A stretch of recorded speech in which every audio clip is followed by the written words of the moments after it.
First, new labour market data out today. It reveals that the unemployment rate has risen to 3.8% in March, up from 3.7% in February. Joining me now, Sky's business editor, Ross Greenwood. Well, we shed 6,500 jobs last month, Ross. We've got a sub 4% employment number. Now, that is still historically low. Let's be frank about that. But add in record migration, the highest in Australia's history. This is something we've got to watch very closely. And I want to know your assessment with this data out today. How does this feed into the RBA's thinking on a possible rate cut down the track?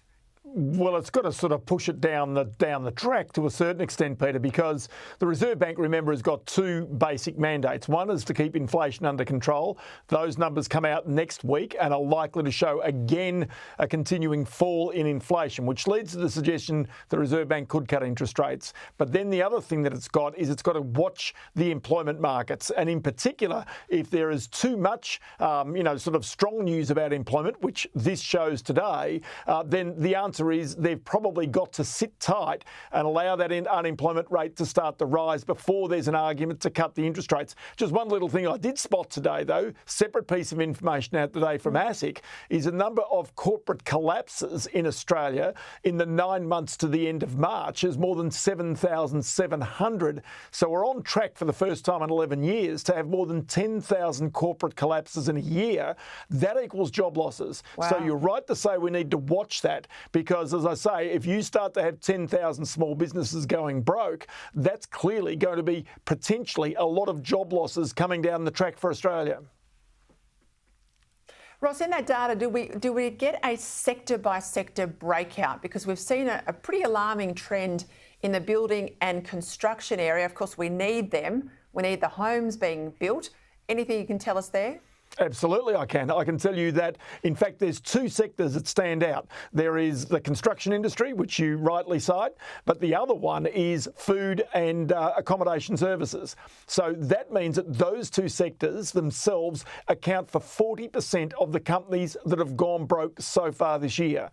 So when you start to think about the pressures in those types, it means there's pressure still on home building. There's not enough homes being built, which squeezes up rents, which squeezes up inflation, which squeezes up home prices. So the real pressure that's coming on the supply and demand on homes is not coming off anytime soon, which itself is another reason why the Reserve Bank has got to be cautious about cutting interest rates, because that will only fuel a bigger increase in the price of homes.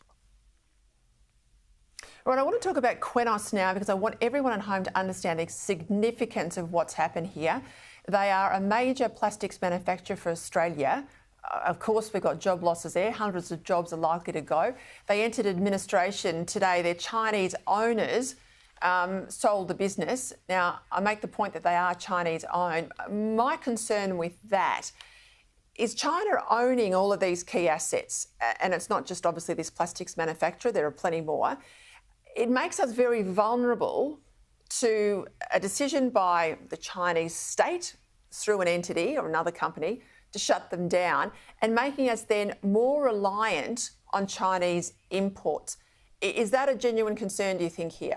I think it absolutely is, because who made the decision to allow ChemChina to control all of Australia's production of ethylene and polyethylene in the first place? Now, regardless of whether this was a business that was going to collapse anyway or not, it is absolutely vital. It is strategically vital. So at the same time that the government has got the Future Made in Australia fund and policy that it's got coming through, and handed out $400 million yesterday to a green alumina company in Queensland that last year had basically $25,000 worth of revenue. So it's all about hope and not about what's here and now.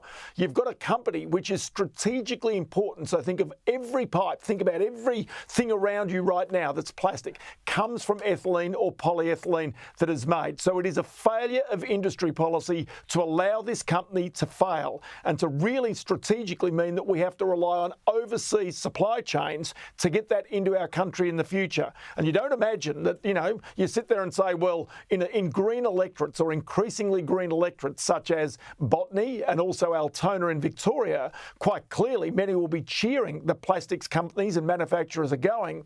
But the truth is, when you think about all of our pipes that come from the manufacture of this produce that they make, it is absolutely vital for Australia's economy that we really have some self-reliance in this type of material.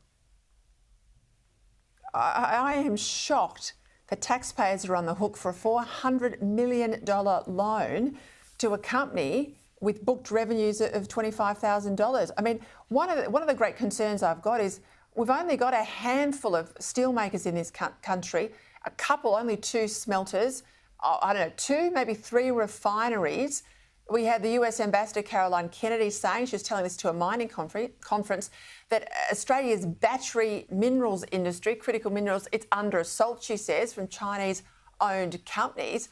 Put it all together, it's pretty concerning. Well, the interesting thing that really gets me is we talk about, our self-reliance, and we've got a growing population. So the more that our population grows, the more we should be increasingly reliant on our own manufacturing, on our good. But the problem is, for any manufacturer, it doesn't matter whether you're making bricks like Brickmakers is or whether you're making polyethylene like Qenos is, the cost of energy, the reliable supply of energy, including gas, is absolutely vital to these businesses. The price of labour is going through the roof, although, to be honest, they're increasingly mechanised. So these people are now more computer engineers than what they are really brickmakers, say, for example. But the reality is, if we don't make those things here in Australia ourselves, and that's where industry policy starts and stops, to see a company like Qenos going broke under these circumstances really beggars belief and raises questions about the failure of government, state and federal, not just on the Labor side, but previous coalition governments as well, clearly have taken their eye off the ball about the strategic importance of these types of companies.